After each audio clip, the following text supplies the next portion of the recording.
I am nature's arm, her spirit, her will. Hell, I am Mother Nature, and the time has come for plants to take back the world so rightfully ours, because it's not nice to fool with Mother Nature. That's right, your Geek History lesson on poison ivy is now in session.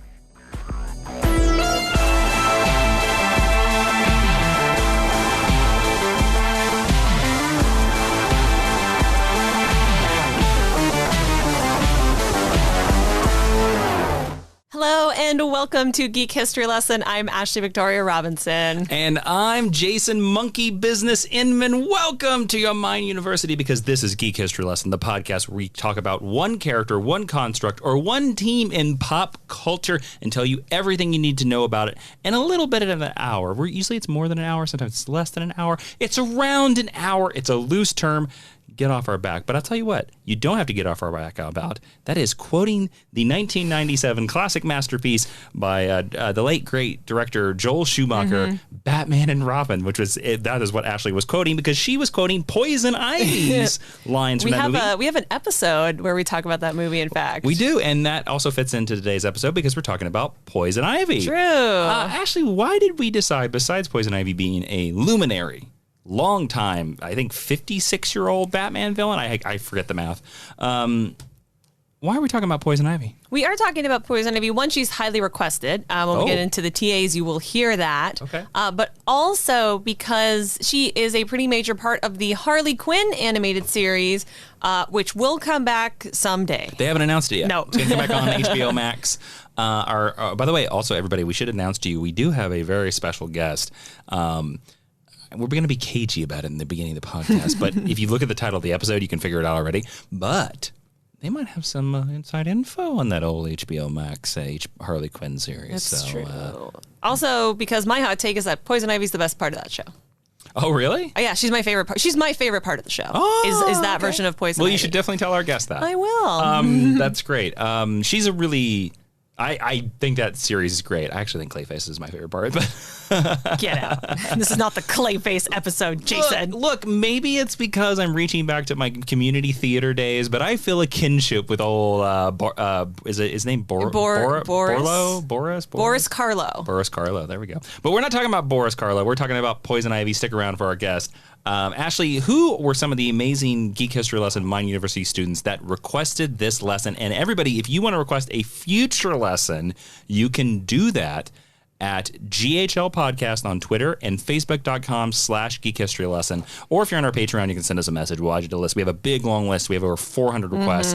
And who are some of the awesome people that requested Poison Ivy? Today's TAs are Alexander Ebert, Josh Pinto, Ginger Hurley, Trevor Garner, Allison in Wonderland 01, Melanie Millington, Michaela Mantanga, Lauren Wynn, Abo Gamers, Vicky Fox Martin, Hannah Rodriguez at DS John 823, Hannah Rodriguez and Paula Irving. Thank you, sweet friends, for requesting Poison Ivy this week. Now, Jason mentioned the Patreon earlier as a place that you can come to request more stuff from us, but also if you head on over to patreon.com/Jawiin. Jawiin. That is correct. You should know that spelling. I'm unless always it's your first time here. Well, I'm never going to assume that this is not a listener's first time episode. That's absolutely fair. We are very fortunate that not only are we giving you 5, sometimes 6 or 7 extra shows a month, but on this week's Geek History Lesson Extra, our super cagey, super secret, super special guest professor is going to be joining us for a longer interview this week. We're going to be talking about, and if you're interested in this, we're going to be going into his career and actually getting some real advice about how you become a professional writer in Hollywood. So we're going to pick his brain, get the secrets. Also, Jason and Jeremy John about Justice League, which is our other podcast we do over at patreon.com/Jawiin. Jeremy and I started doing these extra bits, these little fun little like test recording things. So it's almost like Jason and Jeremy John about Justice League happens every week because of the bonus bits. It literally, like, we almost are now through July going to drop an episode every single week. So I hope you enjoy that. Go over, check it out, support this podcast, and thank you all the Mind University students that do already over at patreon.com/Jawiin. That's Jawiin. That you are the ones that keep putting gas in the tank that is this podcast. So thank you.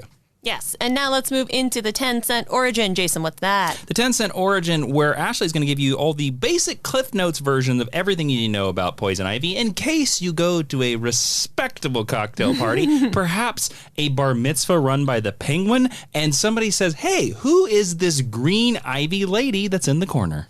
So, Dr. Pamela Lillian Isley, Ph.D., a.k.a. Lillian Rose, a.k.a. Penelope Ivy, a.k.a. Ivy Pepper, is a DC... Oh, I forgot about the Ivy Pepper. Is a DC Comics character who made her first appearance in Batman #1 from June of 1966. I believe that makes her 65 years old. We're good at math on this. I think it's 56. Don't know. She was created by Robert Kanigher and Sheldon Moldoff. We talked a lot about these guys during our Wonder Woman The Silver Age episode, which you might remember from earlier this year. Her team affiliations have included Birds of Prey, the Injustice Gang, Injustice League, Secret Society of Supervillains, Star Labs, Suicide Squad, Gotham City Sirens, and the Justice League United, because she's kind of being rehabby-habbed into a bit of a hero lately. Ashley, I just want to put a brief pause real quick on the 10-cent origin. I believe you meant to say Batman 181. I think you said Batman #1, unless I misheard you. I did say Batman #1. Because that's the first appearance of Catwoman. So Batman 181 is the correct issue number. In case you can go to the comic, please. Walk into your comic book store, maybe an awesome store like Arsenal Comics and Games in New Hall, owned by Timmy Heeg, and say, give me that Batman 181. They'll probably laugh in your face because it's worth a lot of money. Weird. I had the right date and the wrong issue number, so thank you, Jason. I appreciate it. No, it's all good. It's all good. I just know that Batman #1 is also the first appearance of the Joker. And I when you said it, I was like, I bet that's a typo. It's all good. Her abilities include being a trained botanist, secretion of floral toxins, and mind-controlling pheromones, which, by the way, like literally everyone in the world does as well. Immunity to toxins and pathogens, fluorokinesis, and hypnosis via lip contact. She has been portrayed by Diana Pershing in Batman the Animated Series, Uma Thurman in Batman and Robin, 3 different actors in the Gotham series, and is currently being voiced by Boston legal star Lake Bell in Harley Quinn, the animated series. And let's move on to the next part, which is the meet cute. The meet cute is where Ashley and Jason, that's me, tell you where we first meeted or cuted this character, because that is a term that we stole from romantic comedies. Ashley, I have a feeling. I have a feeling I know what your answer is going to be to this. We have an action figure of this version of her. Of what version of her? My first version of Poison Ivy. We do? Uh-huh. What? Okay. Where did you first meet her? Batman the Animated Series. Ah, okay. We have that action figure? Yes. Oh, we have the DC Direct action figure. I thought you meant you'd kept the action figure from the 90s. No. And I was just about to say, I was going to say, I have never seen that action figure. I was going to be like, we make them hold hands on the show. That's right. We make Harley and Poison Ivy hold hands. The awesome DC Direct, the 6-inch figures that DC Direct did that are astounding. I think one of the best action figure lines of all time. We'll share a clip of that. Yeah. So yes, Batman the Animated Series is where I was first made aware of Poison Ivy. I have always thought Poison Ivy was a really cool and kind of underrated. I still think that's true about her, and I like the aesthetic that Batman the Animated Series brings to her, because I think making her a bit of a bombshell works, whereas I don't think it necessarily always works across the board, but I think it works for Poison Ivy.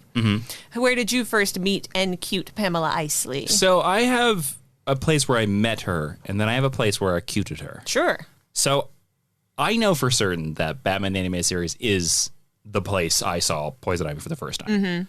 I didn't really like the character in the show. Didn't think she was that interesting. And then when I saw Batman and Robin, I kind of thought the same thing. But I really came to like the character in a storyline that we talk a lot about on this series, on this podcast, Batman No Man's Land, which is the storyline where Gotham City is on its own. The government said, deal with your own economic and earthquake problems by yourself, figure it out. And the city is divided up into like sort of gangland territories by the Gotham villains. And there's a really great storyline in that, because Batman No Man's Land, they let creators that weren't working on Batman come in and do like a 3-issue arc. One of those creators was Mr. Dan Jurgens. And Dan Jurgens did a really cool storyline about Batman and Tim Drake Robin trying to convince Poison Ivy, who had taken over sort of the Gotham Central Park, and made it her. Yes, yeah. And it had sort of become, they were trying to convince Poison Ivy to like take some of the strays or the people that had been displaced so they wouldn't be homeless. And at the end of the storyline is that Ivy does. Like, she sort of becomes a good guy. And I remember that really fascinated me because it was the first storyline I know, because this is my preferred Poison Ivy. I like Poison Ivy as sort of like being like Catwoman, where she plays both sides. She's not 100% evil. She, like, because her issues are actually issues that we should all be behind. She just goes about it the wrong way. But she isn't out to just kill people. Yeah, I think it makes more sense with Poison Ivy than it does with Catwoman, because Catwoman only gains with crime. Mm-hmm. So, I don't know. I like Catwoman a little more black and white, but we're not talking about that. We're talking about Poison Ivy today. But yeah, that storyline is where I would say I first cuted Poison Ivy. I fully expected you to say Batman and Robin because you had a crush on Uma Thurman, was where I was expecting that story to go. I'm just going to put it out here. I'm just going to put it out here right now. I don't know the correct sound effect to use for this. I don't have a good sound effect. So let's just say this. It is a red-blooded fact that Uma Thurman looks gorgeous in that Poison Ivy suit. Sure. Cannot be denied. It's Geek History Lesson canon. I do not care your sexual orientation. I think if you see her in every one of her costumes, and she has multiple costume changes in every one of her costumes, the first time you see her, there's a little bit of a like, damn. They really dumped her up at the beginning, though. Yes, they did, because they tried to make her look like comic book. Yeah. Her weird cone head outfit where her hair is in cones. Oh, no, I love the Sailor Moon hair. I'm very here for that. I was going to say that's the best outfit. Yeah. So, but this is not a Batman and Robin podcast. It's not. We did that already. Ivy podcast. Yeah. So let's move on to the History 101, where Ashley's going to teach us everything we need to know about Pamela Isley and her multiple different names. So I'm going to do a little bit of production history at the top because that's always fun. So when Poison Ivy was first introduced, she was based on Betty Page, who's a very famous pinup model, and was given her iconic figure and hairstyle, which is why when you look at some of the more classic adaptations or artists who kind of harken back to like a Silver Age style, she has that Betty Page, almost 1940s inspired, like rolled bang. I know that was really neat. And her narrative was inspired by Nathaniel Hawthorne's short story, Rappaccini's Daughter. Pretty sure I crushed that. Which is a short story about a young woman who looks after poisonous plants and becomes immune to their toxins, but uses them to poison others. So I think that's also very cool that she has legit literary bona fides as well in her conception. And while, like Betty Page, she is overwhelmingly iconic for her beauty, Poison Ivy is one of the smartest and most educated characters in the DC universe. In fact, J.T. Kroll said this about her in a CBR interview from 2017.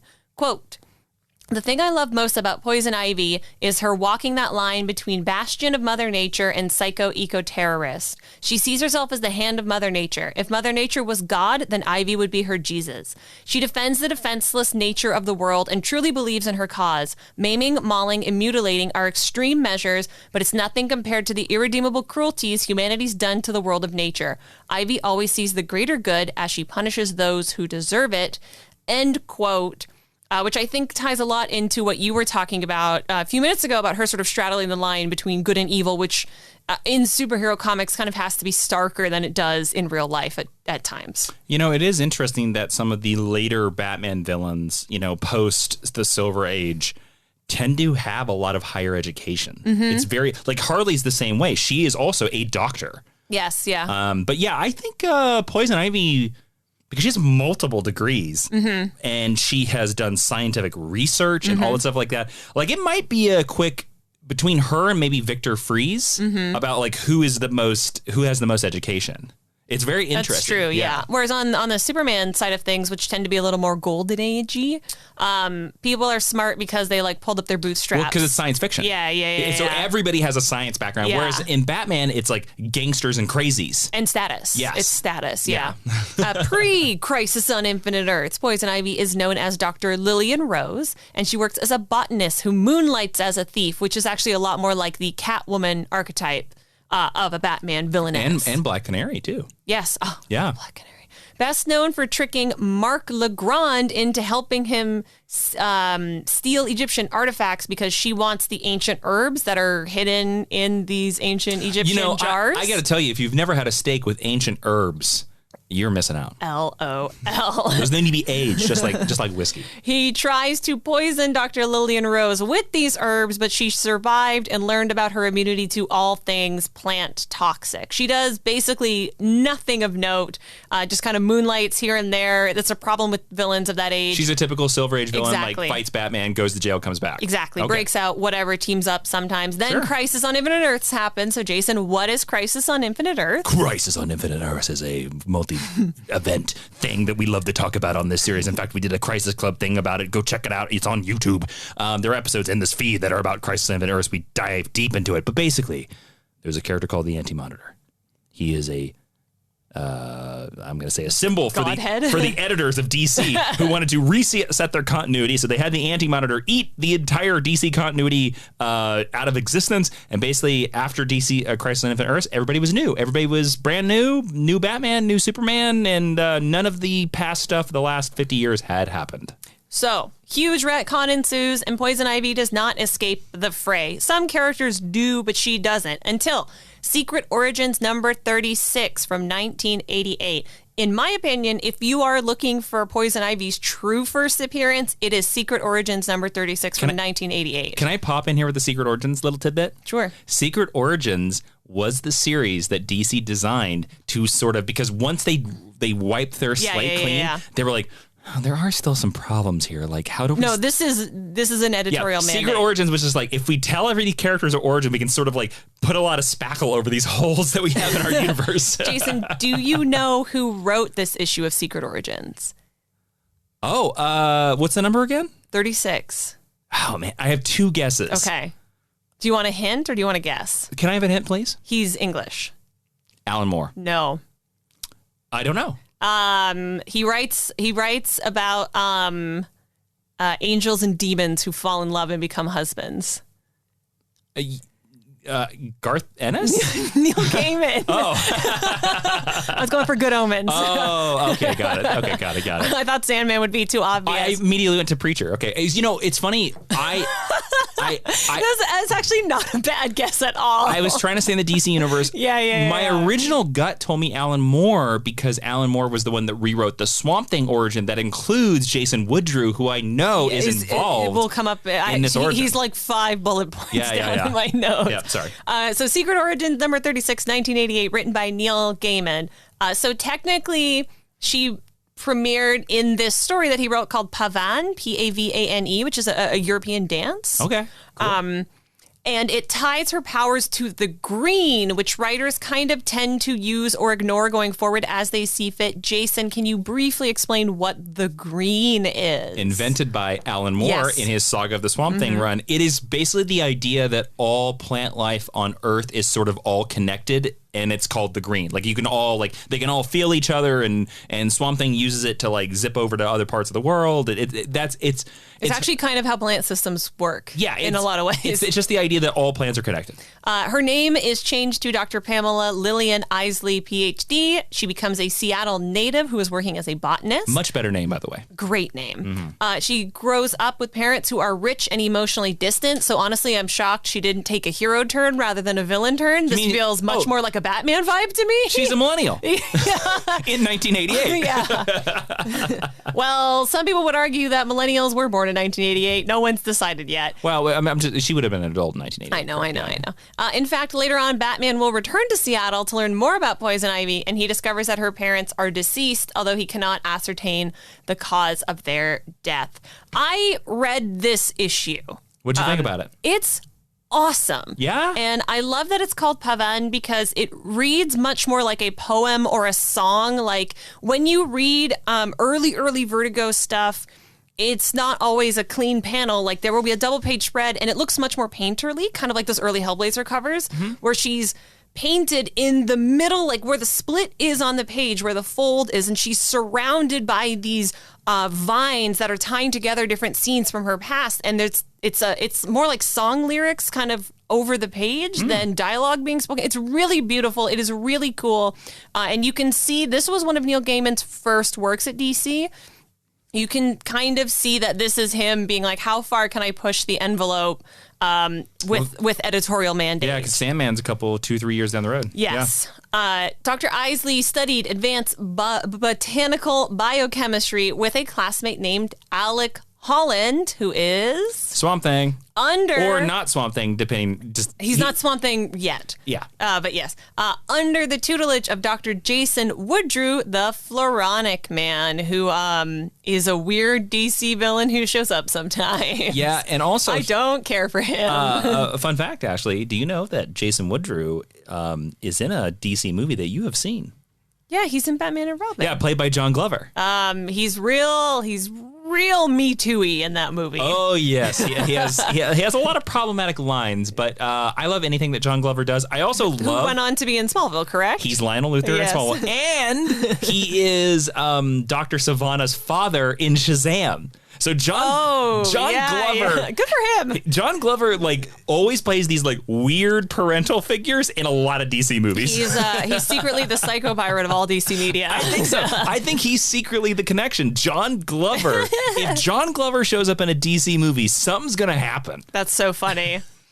Dr. Isley is shy and eventually seduced by her professor, who injects her with poisons and toxins during an experiment which precipitates her physical transformation into the beautiful green siren that we think of when we see her. I'm talking to all of the young ladies here. Don't lay down with snakes. They'll poison you with plant toxins. What?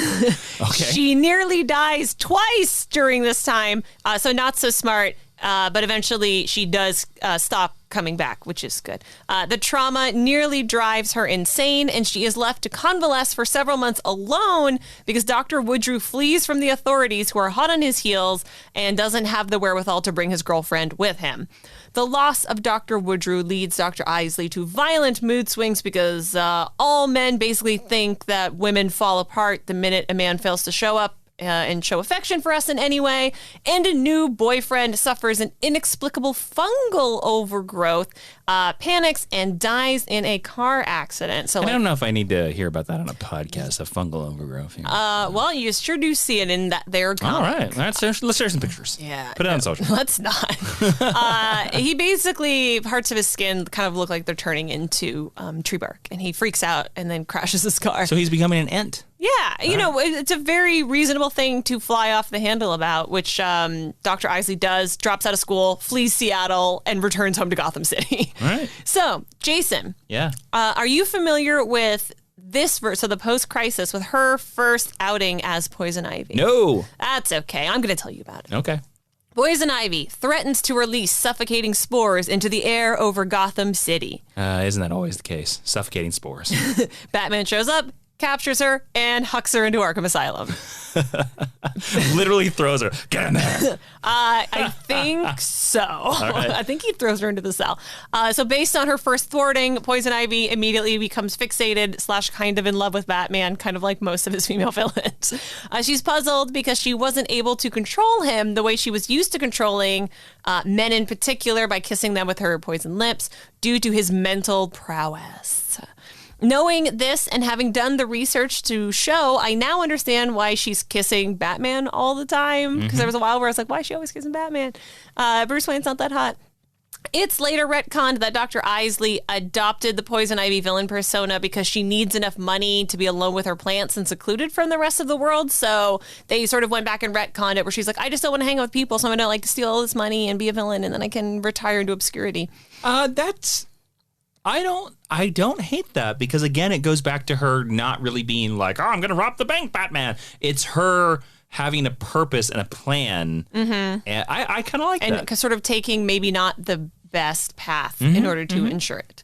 Eventually, she will attempt to leave Gotham City forever, but because she's such a striking, fascinating character, DC Comics editors couldn't let her go, and she's thrown in Arkham again, where she does escape from and spends about 20 whole seconds in the Caribbean, coaxing plants out of the barren earth and into a tropical paradise, which I think is kind of cool. And the lesson is over. Thank you so much for listening, because we all know that Poison Ivy retired on a Caribbean island. Should we play like Aruba, Jamaica, come and Ivy Maker, or something like that? Like, we play that? Should that just be the next 20 minutes? Let's play some real reggae music. I know I really screwed up those lyrics. So. I'm just kidding, of course. Dr. Isley's gardens are firebombed soon thereafter by an American arms company testing its weapons. And, She live on Bikini Atoll? Like, where did she live? Well, she lives on an unspecified DC island in the Caribbean. I think it was Bikini Atoll. Sure. Let's say yes. That's where she lived. Now, Jason. The home of Godzilla. If you had spent a bunch of time using your pheromone powers to grow your plant friends and then people set them on fire, what would you do? Where would you go? Are you asking for like a specific location? Mm-hmm. I mean, I assume Gotham. Am I going to Gotham? It's a good. I mean, everything happens in Gotham. Exactly. Poison Ivy shows back up in Gotham City with vengeance and punishment in mind. Those two specific things. Yeah. Nothing else. No, only vengeance and punishment and maybe kissing Bruce Wayne of questionable attractiveness. Poison Ivy then does Jason's favorite villain move of all time. She allows herself to be captured by Batman. The amount of things we've watched, listeners, where this happens and Jason gets mad is more than one. And I blame 2012's Avengers for starting that idiotic trend. Mm-hmm. She vows to never leave Gotham again. Instead, she dedicates herself to, quote, purifying the city, end quote, which mostly means covering it in plants. Yeah. So she's hanging out in Arkham, minding her own business, and she receives a message through her flowers that someone is going to help her escape. Sometimes Poison Ivy's plants actually talk to her. This is when writers decide to lean on the idea of the green, and they will literally transmute messages back and forth. Two characters named Holly and Ava show up and break her out on behalf of their employer. Jason, who do you think is their employer? Holly and Ava? Mm-hmm. I mean, there's no Christmas Gotham villain. It's got to be the Joker, right? Or Harley. Oh, no. No? Think much closer to home in terms of Poison Ivy. Much closer to home? Mm-hmm. I mean, are they... I don't know. The Floronic Man. Oh, okay. Yeah, I'm going to pull that one out. Well, we already talked about it. This is the version where he's basically like a walking tree with a creepy human head. The version that I always imagine personally when I think of the character. Mm-hmm. It's not that he likes her, and he certainly doesn't miss her. In fact, he tells her as much. The Floronic Man wants some of Poison Ivy's DNA, which she relents to when he produces a trunk full of money. And his ultimate goal is to combine their DNA together and create a child, which he then intends to use to flood the streets of Gotham with marijuana. Okay, whoa. Okay. So he wants to make children with Poison Ivy, but the children are going to be marijuana? So because they're both like half human, half plants, he's going to combine their DNA together and then presumably do more experiments, right? To pick specifically which type of, because I'm assuming if it's like genetics, it's Russian roulette with what kind of plant maybe you might be. And he specifically wants it to be, this is like the late 80s, early 90s. This is like the height of. I was like, is Reefer Man? The incredibly racist war on drugs. But yeah, so his plan is basically. He just wants to get high. He doesn't want to get high. He wants to start. He wants to start dealing. He wants to be a drug kingpin. Little does he know that state governments will legalize it like a couple decades later. I just really feel like there's a better plan here. I don't understand why this half-man plant creature is just like, yeah, man, the plan. Or it's more like, yeah, the plan is to sell the drug. I don't get it. I just don't understand this. That's probably good. Oh, boy. Right. I'll tell you this, though, Jason. Batman is also not down for the plan. So he shows up, gets embroiled fighting the henchwomen. Poison Ivy isn't too hot for her old teacher's plan, so she abandons the Floronic Man and does not defend him against Batman. In the end, Batman decapitates the Floronic Man, and Poison Ivy escapes with a trunk full of money. Jason. So the Floronic Man's plan succeeded. Yeah. How many villains do you think Batman has ripped the heads off? Depends on how high he is. If you ripped the Floronic Man. Bruce doesn't. I just feel like the Floronic Man, like, this is what happens. Wow. How many villains do I think he's decapitated? Is that what you're asking here? Well, he decapitates Jason Woodrue. But presumably because he's a plant, he has some sort of healing factor. If you're a robot or a monster, Batman gets the pass. Like, he literally can kill you. Like if you're an Amazo. But if you look like a human, that's where he draws the line. I don't know. I would say probably all of them. Like, so 278. All right, so the next significant Poison Ivy appearance is in No Man's Land, which Jason graciously already told us about.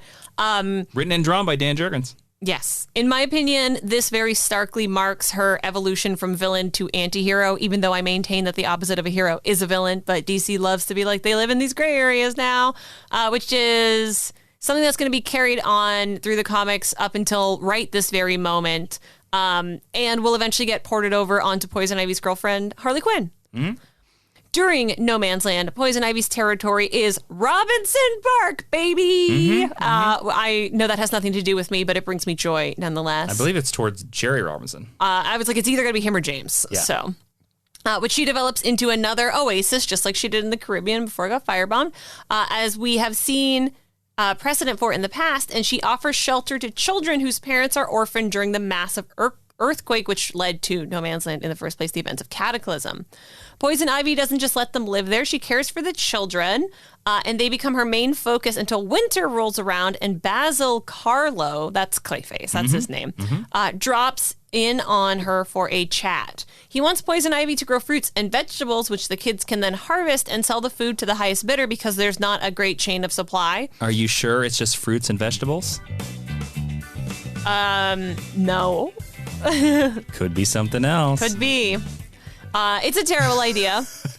So Poison Ivy tries to kill Clayface with a kiss. However, he is able to overpower her and imprison Poison Ivy and her children under the lake in Robinson Park, leading this to becoming his territory for a period of time. He only feeds Poison Ivy salt and keeps her away from the sunlight, which is an effective way to kill plants, or if you're like me, you might overwater them. Batman discovers what is going on and eventually rescues Poison Ivy and her children. In gratitude, Ivy teams up with him to take down Clayface, and they also get to work with Robin. Yeah, Tim Drake's a big part of that story. It's a really good story. It is a really good. It's in the front half of Batman No Man's Land because there's it's like over 100 issues, that full story. And then Poison Ivy basically murders Clayface and reduces him down to fertilizer for her plants, which is a badass move that we stan. Jason, I would like to now take this time to discuss, how powerful do we think Poison Ivy is?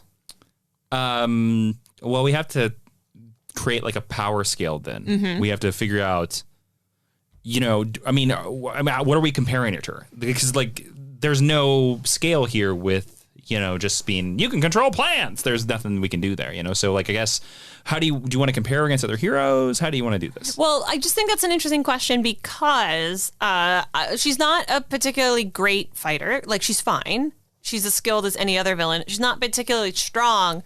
But if you think about it in terms of the fact that like she could alter and control an entire ecosystem, like it's like the question of how powerful is Storm. Well, she has definitely in the modern stories become way more powerful than she was way back in the day. Like it used to be just her main moves were like, well, if there's a plant in the room, it's going to grow big and I can kiss you and I can control. Like it was more the mind control stuff.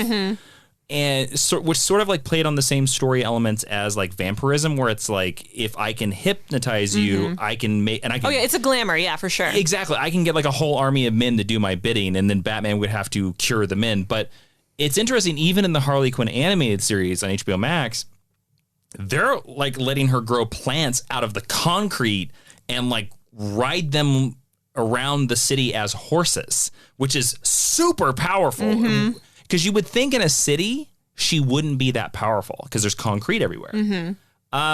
She also, in the animated series, fully has like an Audrey 2 plant. Yeah, and she has her bidding. And she has that in Harley Quinn as well. I don't know. I will say I prefer to be kind of in the middle. I don't prefer her to be like the god powers of plants or the Swamp Thing of plants. I kind of prefer that she's a little bit more human than goddess. What do you think? Fair. But I also don't want her to be the villain that is like, oh, I have to kiss all the men. Yeah. I kind of like that we're stepping a little bit more away from that. Also because plant pheromones don't work super well on humans. Yeah. Your pheromones are pretty much resigned to your species. Plant pheromones obviously work better on bugs because they need bees to pollinate them and stuff like that. So like I think it's a bit of a jump. But also I think that Batman villains in particular do a very bad job at having the women do anything that's not sexual. So, yeah. And I do think she's beautiful, and I think that she can be like buxom and curvy and still be powerful, but I like that we're getting away from that. Well, everybody's dressed in leather, so that makes sense. Oh boy. Poison Ivy does grow produce after No Man's Land for needy Gothamites and works with Batman to distribute them from this point forward. It's something that still gets referenced every once in a while by a writer. So she's a CSA, man. She's community supported agriculture. She's a distributor? She is. She's a pusher. She's a plant pusher. Oh, yeah. And she rescues Harley Quinn, who had just been beat up by the Joker, which we also love. For many of us, this probably feels like old news because in the Harley Quinn animated series and even Batman the animated series, they're definitely girlfriends. And let's not talk too far into that. No. But No Man's Land is the first in-canon, in-continuity appearance of Harley Quinn in the DC universe. So this is their first time sort of consummating or even like leaning at their relationship. It makes me really happy that their relationship has always been hiding in the woodwork until it was made canon by Tom Taylor, not in the main canon, but whatever. Thanks, DC. Once Gotham reopens, they want to take Robinson Park back and punish Poison Ivy for kidnapping the children. So they threaten to spray the park with RC60, which is a fake powerful pesticide that is definitely going to kill everything in the park. And Harvey's like, nah, I'm going to martyr myself. Have at it, boys. But one of the orphans, whose name is Rose, accidentally poisons herself. And so Ivy relents and is referred to as a psychotic eco-terrorist pretty much from this point forward for being like, I'm willing to die for my cause. I think that phrase in particular is a little extreme, particularly given the fact that there are characters like the Joker running around in Gotham, but that is a descriptor that we will see show up a lot if she's like an issue villain. Batman tells her that even if she hates to admit it, she is more human than plant. Jason, you talked earlier that you prefer her to be more human than plant. Yes? Yes. I also agree, which is why even though I like the visual of her being green, I think if she was to be in a DC movie, she should not be painted green. I think that's like a little... Should she have human skin in your opinion? Yes, I think she should. I know she's classically a redhead. I have like no preference in terms of like what race she is. Like you could cast anyone as Poison Ivy in my opinion. But I don't think she should have green skin. See, I weirdly think she should have green skin because it's a way to make her look distinct and just like plant lady. Well, but if you give her green skin, then she has chlorophyll, which means she is sustained by photosynthesis, which makes her a plant by definition. So... I don't know. I think she is a plant. You just said you liked her better more as a human. I said I like her more. I like her better acting like a human than a plant goddess because she's not Swamp Thing. Swamp Thing, to me, he fits that role in the DC hierarchy, and I don't really need Poison Ivy to fight it. And there have been a lot of stories to me where they have like fought back and forth. I don't think Poison Ivy, if you were to put them in a battle, I think Swamp Thing trounces her every time because Swamp Thing is god of plants, whereas Poison Ivy is a sort of a medical experiment. But I kind of like the idea that she is half plant. I just don't think she's as powerful as Swamp Thing is what I'm saying. If you were to say, hey, Poison Ivy, make that tree in the Amazon rainforest grow 3 feet higher, I don't think she should be able to do it. Well, she definitely can. Yeah. I just think like if you're thinking about a live action movie, I think painting her green is too silly. I think it really works for the animated series. I think they'll do it digitally. I don't know. I think it's a hard sell because I think that's why they're not doing it in She-Hulk. Like many Batman staple villains, Poison Ivy goes on to be manipulated by the Riddler and Hush, working together, and she is tasked with hypnotizing and controlling Superman and Catwoman, which she pretty successfully accomplishes until she completely abandons her job and leaves. Riddler seeks her out again to get protection against Hush, who he has a very surprising falling out with, shocking everyone. And Ivy doesn't want to, so they fight, and she wins. That's a really, really cool fight between those two characters. Shortly thereafter, she learns her powers are killing her flock of children, so she seeks out Bruce Wayne in order to reverse her powers and return her to a more human form once again. It doesn't last long, though, because Hush pops back up, poisons her, restores her powers, and kills her. Lesson over. Just kidding again. During Batman Gotham Knights, which is a great and I think underrated series, Poison Ivy's grave is covered in creeping ivy, which is an actual plant. So everyone knows that she's not really dead, just comic book dead. Then 1 year later happens. Jason, what is 1 year later? It's where DC Comics moved all the storylines of their characters 1 year later. This sort of... It's exactly what it sounds like. Softer incarnation of Poison Ivy ups her powers pretty significantly to the point where she is canonically, counter to what Jason said, on par with Swamp Thing. Well, I don't agree with that. That's fine. It's fine. Her crusade... Not my continuity. That's right. Make your own continuity. Yeah. We have a shirt that says that. Go check it out. Where is it? It's in our T Public store. There you go. Jawiin. Her crusade against corporate bad guys ramps up, with Batman no longer being her focus. Honestly, I think she's got a good ethos here, being like, I'm going to fight corporations. I don't need to mess around with Batman. Sure. When Batman finally returns from his sabbatical during 1 year later, he discovers Poison Ivy had been feeding anyone who even kind of annoyed her these pieces of plants, which were slowly killing them. An indistinguishable evil plant. And this caused all of their souls to merge into a giant plant monster called Harvest, whose only drive is to hunt down Poison Ivy. But Batman is there so she doesn't get murdered. Harvest has literally never, not once, been seen since then. Not a bad idea, I think. Poison Ivy goes on to pop up in a bunch of DC Comics events and storylines, doing nothing much really, including Countdown, Salvation Run, Battle for the Cowl. Then Gotham City Sirens happens. The series that, like 15 years ago, everyone thought was cool and progressive and feminist, but it's not, my friend. Let me tell you. They Thelma and Louise around through a series of unnecessary TNA shots. Ivy finally gets all the money that she wanted when Hush ripped out Catwoman's heart the first time. So Selina enlists her help to hack Hush's bank account and take his money. So Gotham City Sirens is basically a revenge quest. Ivy only does it for the money.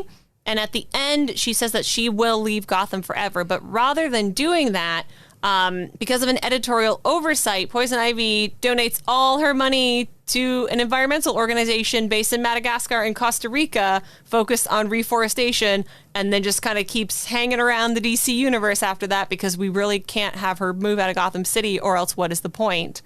It's towards the end of her association with the Sirens that Dr. Isley took a job at the Gotham branch of Star Labs under the alias Dr. Paula Irving. Remember that name from the Tencent origin? She never really gets the opportunity to turn over a new leaf because she's kidnapped and to be researched on by Elisa Adams, who Ivy winds up escaping from when she threatens to kill Elisa's daughter. But none of that matters because then the New 52 happens. Jason, what is that? It's another reboot of the DC universe. Barry Allen runs back in time to seize his mom, and when he runs back to the present day, everybody's lives have started up back at zero except for Batman, and everybody has a lot more lines on their costumes. So we're back to fresh start, everybody. That's right. This version of Poison Ivy is part of the new Birds of Prey lineup recruited by Black Canary amidst a cloud of controversy because Ivy is a straight-up murderer in the New 52. Because in addition to all the lines, a lot of the characters got... meaner? More extreme personality updates, which they have since walked back. Katana shows up and pretends to kill Ivy for a while until Poison Ivy finds Clayface, Basil Karlo again, and tricks him into being her husband for a while. She gets an origin retcon in Detective Comics number 23.1. Remember when DC and Marvel were doing all the point ones and it was super annoying? This happens as part of their Villains Month event. Here's her new origin. Okay. Pamela Isley was born with a gross skin condition that kept her inside and out of the sun all the time. And when she did go outside, it was only to be in the garden, where her abusive father buried her mother after he murdered her. Pamela finally got out of the house to go to college, where she sold pheromone pills, not a real thing, to help them study until she was caught by the police. She does eventually graduate with honors, and when she next goes to visit her father in prison after her graduation, she kisses him, and the poison secreted from her lips kills him. Cool? Question mark? How do we feel about this new origin, Jason? I don't know. I think it adds a lot of unnecessary bits into it that I kind of thought the Neil Gaiman one kind of streamlined everything, and now I think this mucked everything up. Like, I don't understand her motivations as much, and just, I don't know. I also don't need every Batman character to have some problem with their parents. To be abused? Yeah. This also, if there's any Gotham viewers listening, this is very similar to the story that their version of Poison Ivy started out with in season 1. Oh, that's probably why they did it then. Oh, okay. I don't know. I think Villains Month preceded Gotham. Comic companies have a tendency to do that, though, to match the movie or the television show that is on the air at the time. Yeah, so they that can wouldn't surprise me. Resell the issues later. All right. She takes an internship after she murders her father and graduates college. Jason, where do you think her internship is? Star Labs? No, it's a Gotham-specific company. Arkham Asylum? Wayne Enterprises? Wayne Enterprises. Okay. She takes an internship in biochemistry, working on pharmaceuticals and cosmetics, because the crossover is just so obvious. The job doesn't last too long when she is fired for telling Bruce Wayne that they should develop brainwashing chemicals. And honestly, I can't say that Wayne Enterprises is wrong. On her way out, she spills chemicals all over herself, which gives her all of the Poison Ivy powers that we know and love. That's her full origin retcon. What kind of chemicals were Wayne Enterprises keeping around that they could turn you into a supervillain that can control plants? Again, whichever ones that had been sitting around from Little Shop of Horrors several decades earlier. In January 2016, Poison Ivy got her first ever solo series, Poison Ivy: Cycle of Life and Death, which teams her up with Catwoman and Swamp Thing and leaves her to help raise 2 human-plant hybrid children named Rose and Hazel. It's actually a pretty good series that doesn't get much of a conclusion, unfortunately. Then DC Rebirth happens. Jason, what is DC Rebirth? It's just the retitling where they put a new sticker on the front of the covers. This also happened in June of 2016, 6 months after Poison Ivy's first solo series started, which when you read that book, like I said, doesn't get much of an ending. It's very much cut off at the knees. In her first major appearance in DC Rebirth, she's inside the Black Mercy and things get real weird real fast. We should explain what the Black Mercy is. That's my next note. Oh, cool. What's the Black Mercy, Jason? The Black Mercy is an Alan Moore alien plant that if it bites you or infects you, gets on your chest, you get to live out your dreams, and it like basically sucks you dry. For the Man Who Has Everything. Yes, I believe that's which where it they first appeared. adapt into Justice League the Animated Series episode and a Supergirl That was episode. accidental, but it worked out pretty well. So in this story, there's also a White Mercy. And instead of showing you like memories or alternate realities, it takes away things. So the White Mercy takes away the memory of Rose and Hazel, Ivy's half-plant children. So she'll never suffer from heartache again. Okay. Next, she helps Batman to wrangle a deadly bacteria Mr. Freeze was unleashing on the world during Ends of the Earth. Even though she had been living in Death Valley, not being evil, having a good time, and living her life, here she reveals her past employment at Wayne Enterprises and how her research was used to kick her out. War of Jokes and Riddles comes, and Poison Ivy breaks bad again, siding with the Riddler against the Joker. She spends most of her time wrapping up gangsters in binds. She makes minor appearances in Gotham Resistance, which is part of the original Dark Knight's Metal storyline, Batgirl and the Birds of Prey, Damage, and Batman 41 to 43. For everyone loves Ivy, where she takes control of everyone on Earth except Batman and Catwoman. And she also appears in Heroes in Crisis. And this is where we're going to cut off the lesson because I don't want to spoil anything currently being published, but you can kind of see that post DC Rebirth, she's falling into some of the same tropes that she did in the Silver Age, instead of building on that. She just had her own solo series, unfortunately. So that's the end of our Poison Ivy lesson. Sweet. Shall we move into the recommended reading? The recommended reading is where if you go to geekhistorylesson.com/recommended reading, you can find stories that talk about Poison Ivy. And we have recommended reading for all our past episodes. So go check it out. Yeah, so I'm going to recommend that you check out Poison Ivy's Cycle of Life and Death. This is her only solo series. Like I said, it's pretty good. It doesn't end, so if you read it and you like sorry about it. When you say it doesn't end, did they not let the writer finish the book, or does it end on a cliffhanger? What do you mean by that? Literally just like the book is over. And that's it. And there's no conclusion. There's no wrapping up. Like, it just stops you just mid-plot? get to the end of the book. Yeah, it's 6 issues and that's it. Weird. Okay. All right. Yeah. I've never read it, so I didn't know. I'm also going to recommend Secret Origins number 36. That's her first appearance. That's Pavan, the Neil Gaiman story. I think it's really, really great. It's really easy you can get this digitally. I'm also going to recommend Harley Quinn Breaking Glass. This is part of DC Kids' original graphic novel series. And this version of Poison Ivy is an urban gardener, and she is an eco-activist. It's really cool. It's a really great book for fans of all ages. And then I am going to recommend all current seasons of Harley Quinn, the animated series. On HBO Max. There you go. Cool. All right, let's head into our discussion. All right, everybody. For today's discussion on Poison Ivy, we decided to bring in a real expert on Poison Ivy, and that is the writer and executive producer of HBO Max's Harley Quinn, Patrick Schumacker. Patrick, thank you so much for joining us. Thanks for having me, guys. Now, everybody out there will be slight spoilers for the first 2 seasons of the show, which you can catch up on HBO Max as we speak.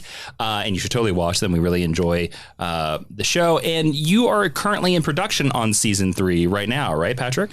Yeah, I guess it's considered pre-production because we haven't shipped any of our animatics overseas where most of our full color animation's done. So technically still pre-production, but we are seeing animatics, boardmatics, which are sort of rougher versions of animatics of several of the episodes. And the writing process has been done since earlier this year. It's going to be 10 episodes for season 3. Nice. Now, when you and your writers, you're adapting a character that has a 55-year publication history. What was your creative process to distill all of that and figure out who is your Poison Ivy for your show? Well, let's see. When we pitched the show, it was 2016, so it was only a 50-year history. Ah, correct. Fair. So much easier. Yeah. I think it's impossible to distill it, the essence of every iteration of Ivy into one version. I think the way that we went about it when we pitched the show was really like, what version of this character is the ultimate kind of foil for Harley? Who is her sort of, the most fun to see as a partner in crime? And we really, and I've said this before, but we looked at the show in general as kind of Mary Tyler Moore if Mary killed people. And then, but we looked at the relationship of Ivy and Harley as sort of Cameron Fry and Ferris Bueller, just as sort of the elevator pitch version of their relationship, which is 2 probably terribly old references, one much older than the other, but I am 41. So obviously, if anyone doesn't get the Mary Tyler Moore reference, shame on you, and you have some watching to do.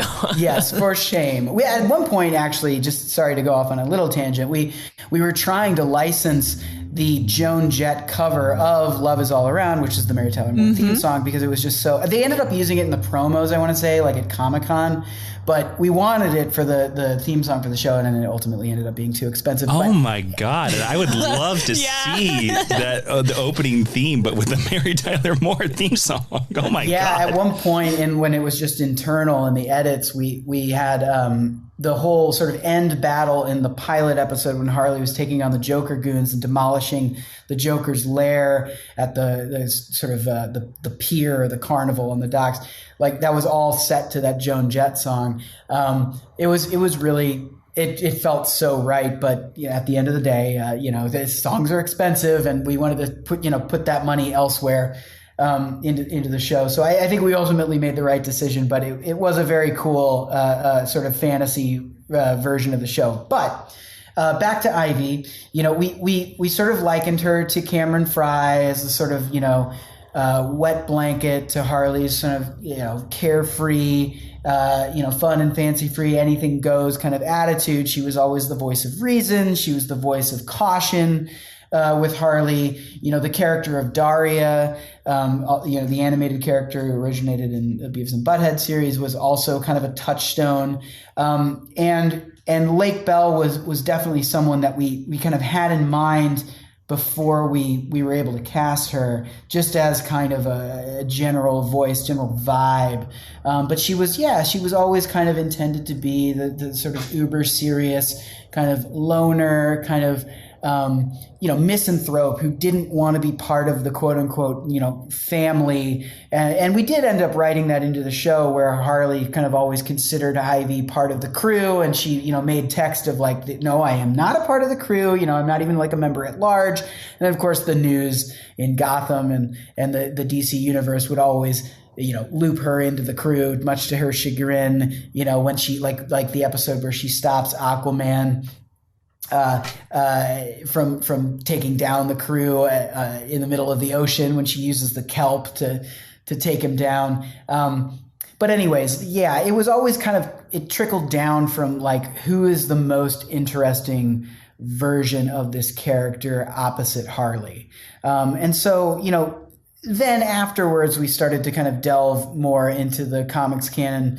But seriously, like I do feel like And I think part of this is a function of we had a lot of people on the show that were like comic book neophytes, right? Like I think we had a good combination. But I think it shows in your show. You can feel that. Yeah, like everybody on staff is like a comedy nerd, but like there were only like a smattering of like hardcore comic book nerds on staff. I would consider myself one of those. But, our writer's assistant, who then became a staff writer, was another one who was just like a fount of information. And then, of course, having DC as our creative partner was like, basically having the encyclopedia on staff as well. And they were not only there to sort of, protect the integrity of the intellectual property, but to also be like, hey, if you want some ideas for, whether it be Ivy's powers or, examples of like, yeah, this is like what that character can or can't do. They were always like an easy phone call or email away in terms of that. So, I guess that was a long answer. The short answer is, we knew that it was impossible to like distill all of the history of that character into it. So we kind of just ran with it. No need to apologize. We're all for long answers here. Yeah. And I want to applaud what you did because Ivy's my favorite character on the show. So awesome. Yeah, I think you did an excellent job.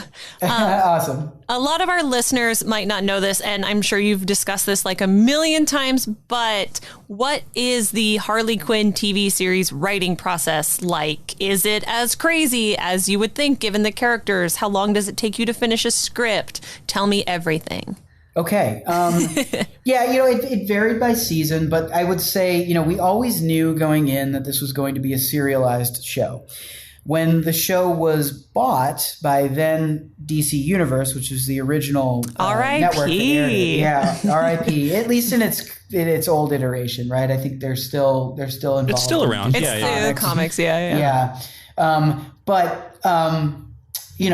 So they picked us up for 26 episodes, but they always knew that it was going to be broken up into 2 discrete 13 episode arcs because we just felt like 26. If we're trying to tell a serialized story, that's like way too ambitious, and that's more episodes than like a typical like broadcast sitcom, and so that's just never going to fly. We got to break it up into arcs.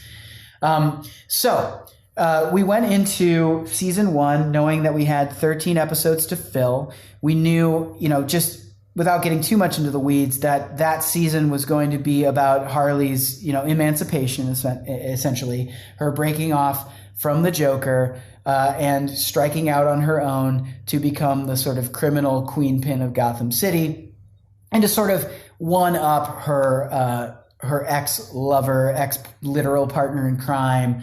That's not how he saw it, of course. But basically, it was the season 1 was going to be a story about a breakup that can only be told in this universe, and also the story about a woman finding her vocation, essentially, her professional calling, if you will. And so, we spent the first probably 2-3 weeks of the writer's room with our original 10 or so writers, figuring out the characters. We knew that, when we pitched the show, I would say that like the series regulars weren't the series regulars that ended up being in the show. Killer Croc was originally a series regular. He's now a recur voiced by Matt Oberg, who probably more famously voices Kite Man. but he was kind of replaced with King Shark because we really wanted to get Ron Funches in the show, and King Shark became kind of Oh yeah, people are hot for your version of King Shark. Absolutely, yeah. I mean, I kind of think that I would say it's a battle between your show or even maybe the CW's The Flash on who created this King Shark mania that it seems to exist now. And I give it to you guys. Oh, that would be amazing. I'm really curious to see what they do with him in the Suicide Squad. But, yeah, has to do. I'm sure it's a different take. There's like aesthetically, he looks so much like our character, and I love that. But it does seem like Stallone's going to have his own version. But back to the process. We really spent the first few weeks kind of just talking about character, talking about who are sort of the funniest people to surround Harley with. Moving forward throughout these, as we build out the crew, which we knew we wanted to do pretty quickly. And by like episode 4 or 5, I want to say, we kind of had everybody included in the show. And we liked, we didn't want to limit it to, characters that existed within Gotham. We did kind of have this, like the skies were the limit as far as like who could be in the show, which was awesome. Like we were really kind of given free reign with who we wanted to bring in as far as villains and whatnot, and supporting characters. They didn't have to be like limited to Gotham, right? Which is how we got Dr. Psycho. And we were like, okay, thematically, this is certainly a show about the glass ceiling. At least the first ceiling, the first season rather, is about the glass ceiling that exists even in the world of supervillains. And so we wanted to have a sort of classic horrible misogynist character who would reluctantly find himself, essentially getting canceled and coming hat in hand to Harley and begrudgingly have to work for a woman. We just thought that was kind of instant comedy and drama generator. So that's why, that particular character ended up in the show. King Shark, we were also like, okay, like how are we going to like build out this sort of classic, archetypes of a heist team, like an Ocean's 11, right? We knew we weren't going to have 11, but we knew we needed like sort of different jobs to fill, and that King Shark would kind of be the muscle, but like that felt like, oh, maybe that's too cliche to make him kind of the dumb muscly guy. Let's also make him like he's really the IT guy. If he becomes the muscle guy, he's the reluctant guy because he's kind of a pacifist, unless until he sees blood, at which point he can't control his own bloodlust and he goes into a rage. And then Clayface, we were like, we need like your confidence man, right? What better confidence man than a guy who can literally shapeshift into anything? But what's the funny angle of that, right? So it was like, and the funny angle for us was, here's a guy who can literally become anything, but he's a terrible actor. And so like he's never able to book an acting job. He's never able to like truly convincingly pull off the confidence man thing, like the master of disguise thing, because even though he looks exactly like he's supposed to look, he sounds like really unconvincing. Yeah, I've compared your version of Clayface to the loudest community theater actor you've ever met. Absolutely. And I mean that as a compliment. Who will tell you their whole credits. Yes. 100%. Very proud of his credits. And so, it was like that first month or so was like drilling down on the characters, what makes them funny, what's going to be their various arcs over those 13, kind of what are the tent pole beats of the season before we come up with like the individual episodes. And so we actually even like broke out the pilot with the group of writers, the whole staff. It wasn't like a situation where we wrote the pilot kind of independently that got, shot in quotes or animated. And then we got the pickup. We were picked up for 26 episodes immediately. So that was kind of a luxury because we were able to like go back and change things in that pilot to suit how the season ended up, kind of falling out, right? As it proceeded through those first 13. And then, the actual like writing process was like, I think it was something like 20 weeks or 25 weeks for like the first 13, and then maybe a little bit more. I mean, we ended up taking a little bit longer. And I think ultimately that ended up being responsible for the quality of the writing that you saw, because we were afforded a really lengthy duration. But like in terms of the actual like animation like process, and by the way, I think when all was said and done, we did something like 75 weeks for the first 26 episodes, which is like unheard of. It was something in that ballpark. Don't quote me on the specific number, but it was something like that.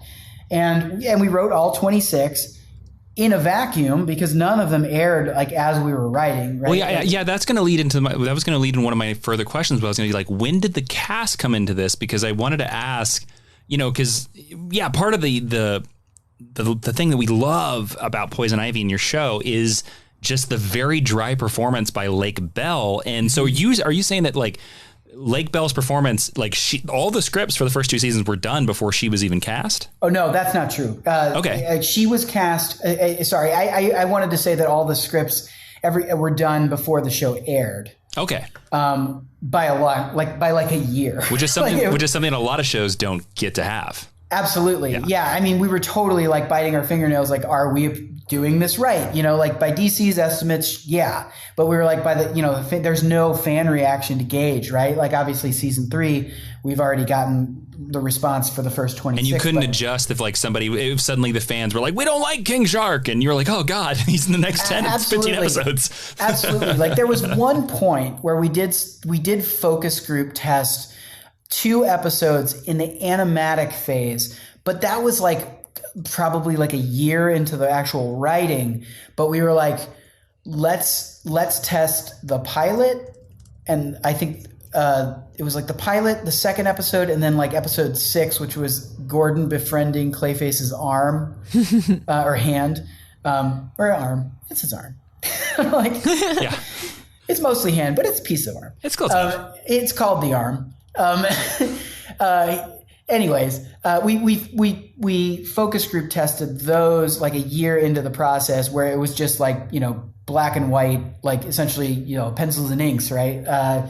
And the radio play. So the voices were all there. James Adomian had been cast and recorded as Bane, JB Smoove as Frank the Plant. Like the whole cast at that point had been, recorded. It had probably recorded like half the episodes at least. So then we focus group tested those, and then we got a little bit of a fan reaction because it's anecdotal somewhat, because it's only, it's like 3 screenings, and it's like each screening has like, I don't know, like 20 people in it, and like one screening was like the quote unquote people who dubbed themselves casual fans of the comics and the source material. Then we had quote unquote self-styled diehard fans, and full disclosure, the show tested extremely well. The focus group people were like, oh, we've never seen tests like this. It was amazing. It was gratifying because, we were feeling like, well, we are taking some real liberties tonally with these characters, subject matter, all of that stuff.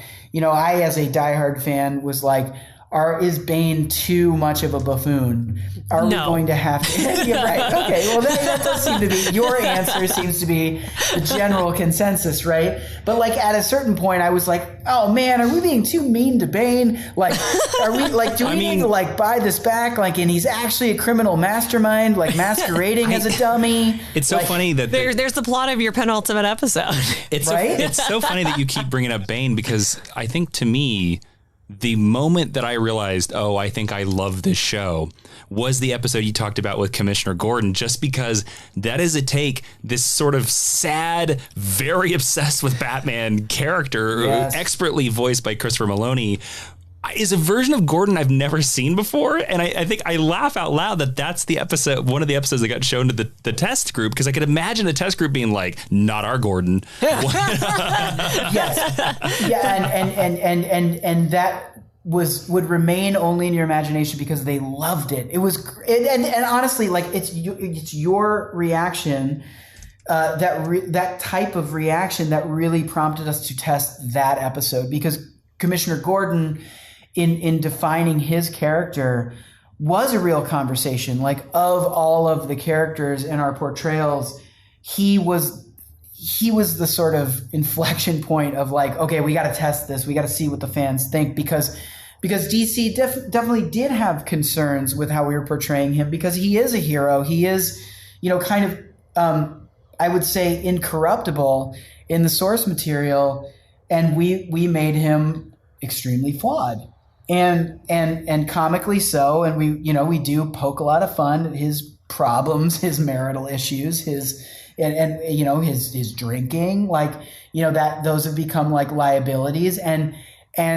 it was a thing where they were like, we don't know if we're comfortable with this. And we said, would you please, give us the benefit of the doubt. Let's test it. Let's see, and if the general consensus is that we have, sullied this character, then let's reconvene. To their credit, they said, okay, we tested it. Gordon tested extremely highly, and people thought he was hilarious, even the diehards. And they said, okay, we're going to let this fly. Now, we also promised them that he would have a redemption arc, which I think we made good on in moving forward in the second season, where he kicked his alcoholism in a montage, which is selling that process extremely short.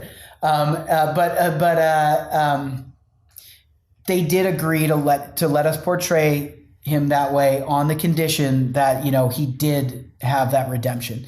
So yeah, that was certainly a conversation. And it was always a conversation about, the heroes. And, when we pitched the show, I was like, this is all through Harley's eyes, right? So any sort of deviations from the Justice League and their behavior that you might see is because this show is through the prism of Harley's psyche, right? To her, Batman is the ultimate wet blanket. He's the ultimate buzzkill. He's the ultimate, dad who's ruining your fun. And I think that's how we certainly ended up portraying him, and without, corrupting or bastardizing the soul of the Batman character too much. Superman was he is this big blue Boy Scout who tells lame dad jokes in our show, who gets uncomfortable with anything that isn't sort of, up to snuff as far as puritanical standards, that kind of thing. He's just a goody two shoes, right? By Harley's estimates. And that's how we're able to portray him that way. Aquaman was a conversation because the original portrayal of him was sort of an Jason Momoa bro on steroids. Because Jason Momoa is all natural. But we were okay, he's going to be a total bro. He's going to almost be like a Jeff Spicoli or something like that. He had a flip-flop with a beer tab or a beer bottle opener on the back of it. And he was out of a Corona commercial. And then DC was that's feeling like you're making him too much of a buffoon. And then we ended up kind of going this almost Disney Prince, regal, pompous version that Chris Diamantopoulos voiced. And everybody agreed that was the preferred version, and everybody was comfortable with that version. So that was and I guess that should lead into the records and that process, which was really lengthy, and it was the beauty of the timeline that we had, which was lengthy. A production timeline, pre-production timeline, which is when you do your voice records and the editor comes in and does your radio play, which is just the, cutting together the dialogue, essentially. We were afforded the opportunity to go back and reiterate things, right? Things that weren't working. And there were things that weren't working off the top.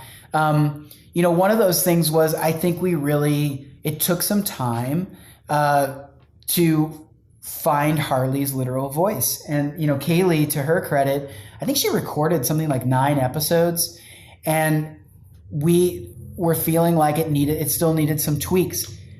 And it wasn't until we recorded the Bensonhurst episode, which is episode 10 of season 1, where she goes back home and we meet her family and we find out what bad people they are, and how, they did inform so much of her personality and so much of her hang-ups and all that. It wasn't until then that we were okay, we think we need to go back and re-record everything. And Kaylee was she heard us out and she was yes, absolutely. I hear you. I get it. We we did with the help of Charlie Adler, who's one of our voice directors for the first 2 seasons and continues into season 3, who specifically worked with Kaylee and really brought up that energy and really brought up that like unhinged version of the character, like when she does fly off the handle, and that stuff like was sort of what came about when we went back and like re-recorded a bunch of stuff. And, it's amazing. And I think, Sorry. I was gonna say it's amazing that you guys were afforded the time and even the money to be able to like just beef up the show and make it. I mean, the effort clearly shows. Like the product, we can see it. Like it's amazing, and it's not a story you often hear in terms of Hollywood production. Yeah, absolutely. And I really, I think that comes down to the studio's belief in the show, DC's belief in the show.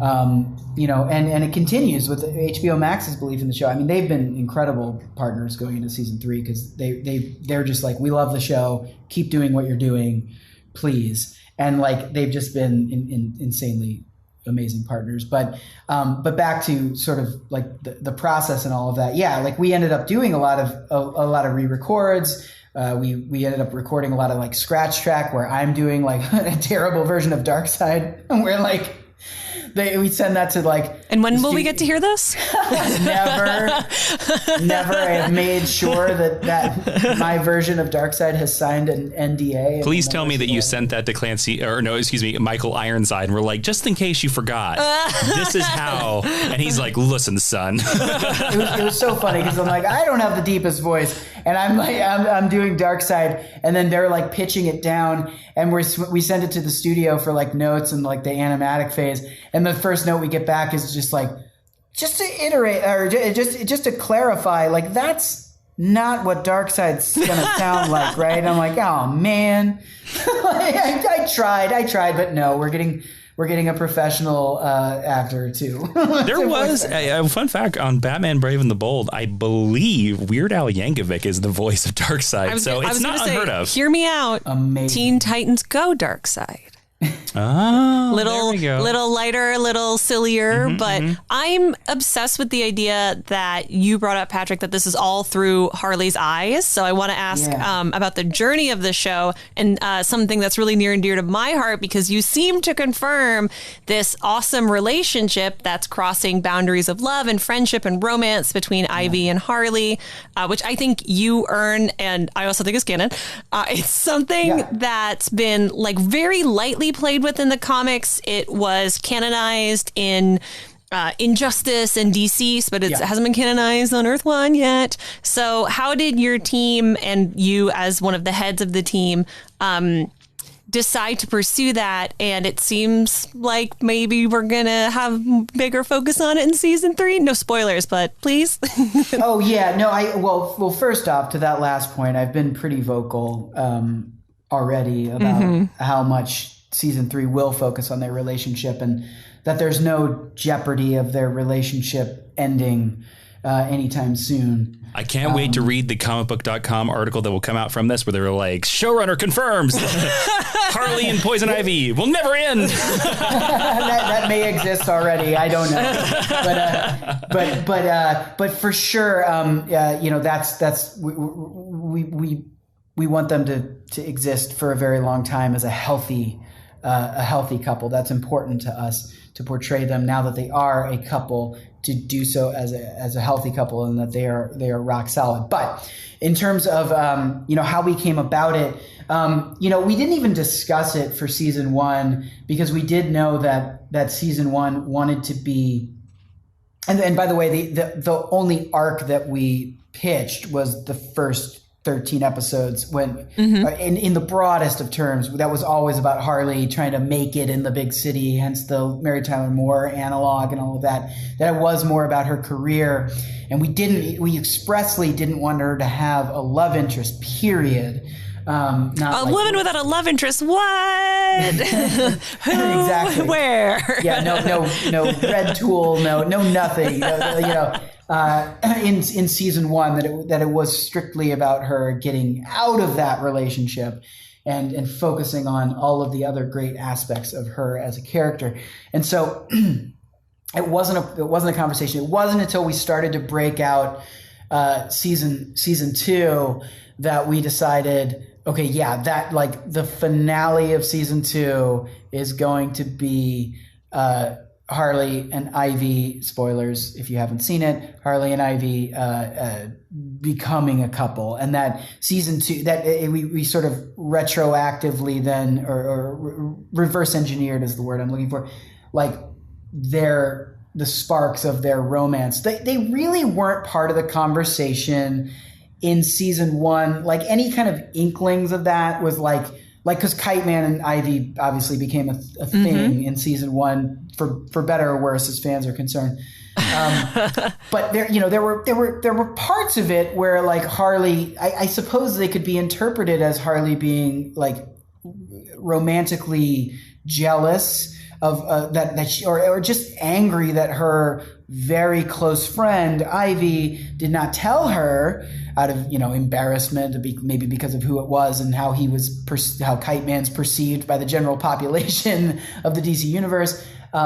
She was upset that like she wasn't kind of brought into the fold and all of that. But it wasn't really until season 2 that we were like, okay, we know that we want them to be together, but how do we go about seeding in, from the beginning of season 2, that kind of, those inklings of their relationship. We had a writer in the early days of season 2 on staff, Sabrina Jalise, who was like very much. Oh, she's awesome. A nice Canadian. Nice Canadian, hilarious stand-up, hilarious performer, writer, who we had worked with on Powerless, this NBC show that we ran a few years prior to running Harley. She was like, okay, as a queer person, I will tell you, we cannot do a coming out story. We just can't, like, let's not do that. That's just speaking for a queer community, we don't want to see that. And, Justin and Dean, Lori and I were like, great. Message received. We are not going to do that. And I think, in hindsight, that was definitely the right decision. That was definitely a decision that was received warmly by the queer community, and was important to them. That the way that this happened was not cliche, and we had to take cues from other people on staff to go down that path, and I was very glad that we did, and I think what we knew we wanted to happen was that it would be messy. There was no kind of clean and clear path, which, if there has been a criticism by the fans, by the watchers of Harley Quinn, it has been of how kind of Harley and Ivy went about becoming a couple. I think that because of Kite Man's role in it, and because there was some infidelity, so to speak, going on, that some people don't like that, and that's totally fair. But we did really want that to be part of it. We wanted it to be messy. We didn't want there to be kind of clarity as far as Harley and Ivy were concerned, because it was complicated. And Harley's feelings for Ivy were complicated. They were already friends. She didn't want to lose that if she were to, make the leap to admitting to Ivy how she feels. Ivy, of course, is a person who is like, I've made a decision. I've made a promise to Kite Man. We're now engaged. I am going to see that through. Even if she knew deep down, if she were to search her soul, she knew it wasn't right. And I'm somebody who's I got married when I was 23 and divorced by 24 and 8 months later. And, fortunately no children were involved in that marriage. But it was something where both of us, I think, knew deep down it wasn't right, but we kind of did it anyways, as maybe because we felt some kind of duty because we were engaged. And I kind of drew from that experience, I think, and at least, helping push the ball up the hill, the boulder up the hill of writing season 2. But yeah, we knew that it was going to be messy, and that it's like anytime your best friend it becomes something more to you, it's always a messy thing, even if there isn't a third party involved. And I think messy is the best way to describe it, and I think that's a big reason why that feels like the spine of the show. And I think you guys, yeah, again, I think you guys totally earned it, and I think it's so great, and I love hearing the process of this. And I think we can end this questions on a little bit of a lighter note here, because I want to bring us back to Poison Ivy, which is the theme of this episode. And you've written Poison Ivy now for 3 seasons, because you guys have finished writing on season 3 at this point, right? That's correct. Okay, so let's dive into your expertise in the character. So I'm going to say a character in the Batman universe, and I would love to hear your quick answer for what your version of Poison Ivy, the Harley Quinn animated series Poison Ivy, thinks about them. There are no wrong answers because you're a writer. Okay? Yeah, that's true. All right. Yes. So are you ready, good sir? They pay me to be a writer. There you go. Yes. All right. What does your Poison Ivy think of Batman? Wet blanket. What does she think of Robin? Pest. That fits very well with Damien. I love it. What does she think of Catwoman? Icon. Ooh. What does she think of Commissioner Gordon? Dope. Clayface. Dope. Try hard. Darkseid.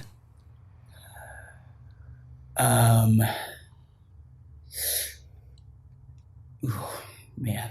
It's okay. This is English class. There's no wrong answer. Does it have to be one word, or can I say? You can make it as long as you like. All bark, no bite. All right, interesting. What does she think of Superman? Nudge. And finally, Harley Quinn. Everything. Oh, that's a nice answer. Excellent. That's so nice. That's why they pay you the big DC bucks. All right, Patrick. Please tell our listeners where they can find you online, and let them know about any upcoming projects you might have in the pipeline and where they can find them. Yeah, for sure. Okay, so I am on Twitter at PM Schumacker. It's PMSCHUMACKER. That's right. My initials are PMS. And I am also at PM Schumacher on Instagram. And that's it as far as social media. And then as far as projects go, we just started the Writers Room on a very exciting live action comedy for ABC called Abbott Elementary, starring and created by Quinta Brunson of A Black Lady Sketch Show, among other things. She has a new book out. She memes well. Shameless plug. That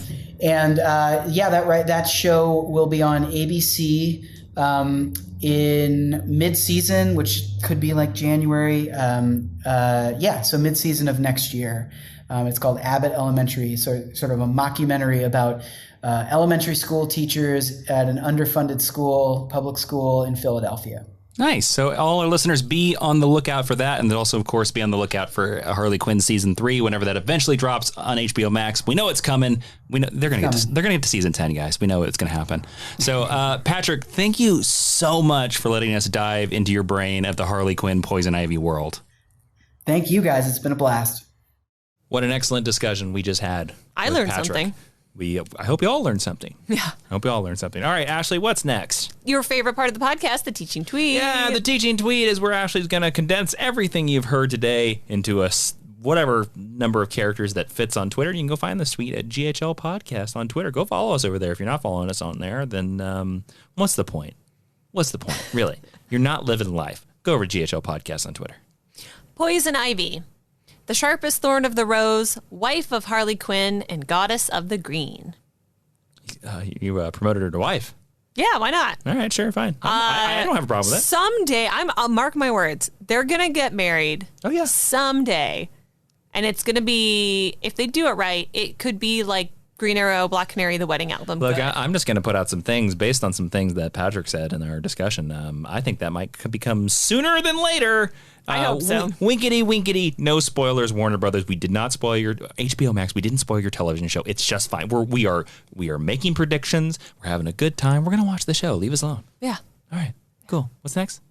Honor roll. Yeah, honor roll is if guys, you go over to Apple Podcasts and you leave us a 5-star review.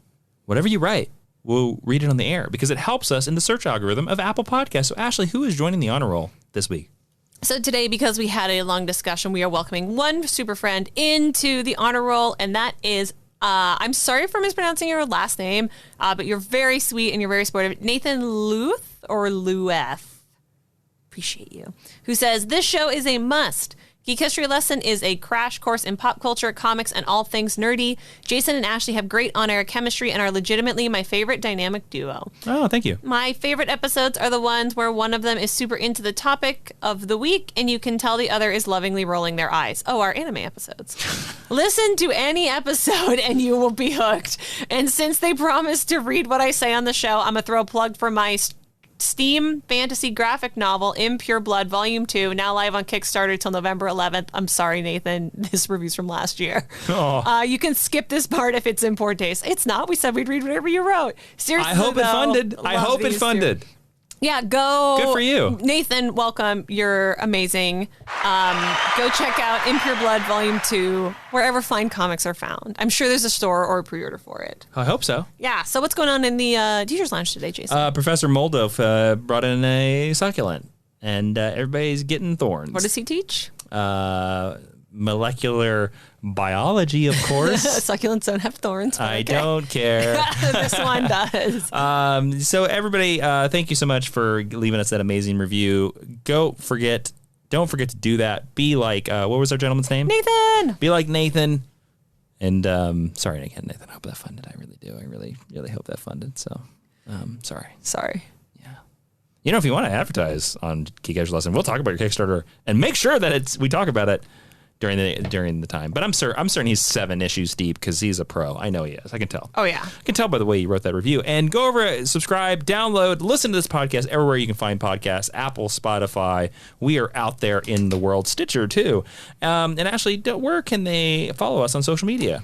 You can follow us at geekhistorylesson.com, facebook.com/geekhistorylesson, or on Twitter at GHL Podcast. You can follow Ashley on Instagram at Ashley V Robinson. You can follow me on Twitter and Instagram at Jawiin. That's Jawiin. And now the final section of the show, hashtag stick around, where we make sure you stuck through the plugs. I just want to let everyone know that Impure Blood is now on its, it just successfully funded its 3rd Kickstarter. Whoa, good job, Nathan. Yeah. Kick ass. In June of this year. So there's a nice click here to pre-order. So if you're interested, go check that out. I have some celebration music for you, Nathan. So, Ashley, what's our hashtag stick around? I don't know if this was a placeholder on my stick around, but it's maybe the worst thing I've ever written for stick around. I'm excited. It just says, is poison ivy hot? I don't know why I thought that was. Well, I could stick around. We have to discuss it. All right. Ashley, you can go first. Yeah, poison ivy is totally hot. I think it's a definite yes. I've never seen a non-hot version of poison ivy. I also think you can tell exactly where Ashley's brain was when she was writing this lesson. So, I mean, look, between the Ivy and Harley I'm taking Ivy every time. Mm-hmm. Of course. Ivy's wife material. You never had to buy groceries again? She a scientist? Yeah, you marry Ivy for sure. All right, we're going to do this right now. Here we go. Ready? We're going to F. Are we doing the Gotham City Sirens? Kill of the Gotham City Sirens. Selena Kyle, Catwoman, Harley Quinn. Oh, it's so easy. And Poison Ivy. So easy. All right, go. We'll say kiss. Kiss, marry, kill. All right, yes. You kiss Selena. Okay. Because it'll be like top 5 of all time. You marry Ivy and you kill Harley. Like, it's so easy. That's interesting. I don't know if you marry Ivy. It's tough. I know, because you're going to marry Selena. Well, it's definitely marry Selena or Ivy. Like, Harley is the automatic kill. I think Ivy's hotter than Selena. I think I got to agree with you. She is a redhead. So we got to go with that. All our redheaded listeners just perked up. Well, listeners, hope you enjoyed this Geek History Lesson After Dark. If you'd like more Geek History Lesson After Darks. What's your favorite reggae song?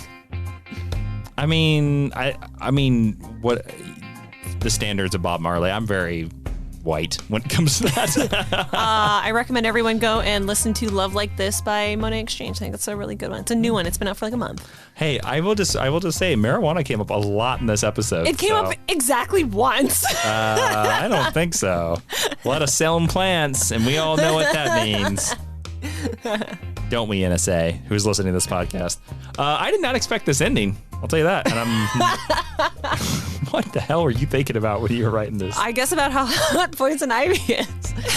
Sometimes for stick-arounds, here's a little bit of a production behind the scenes. I'll write like placeholder things, and then I'll go change them later.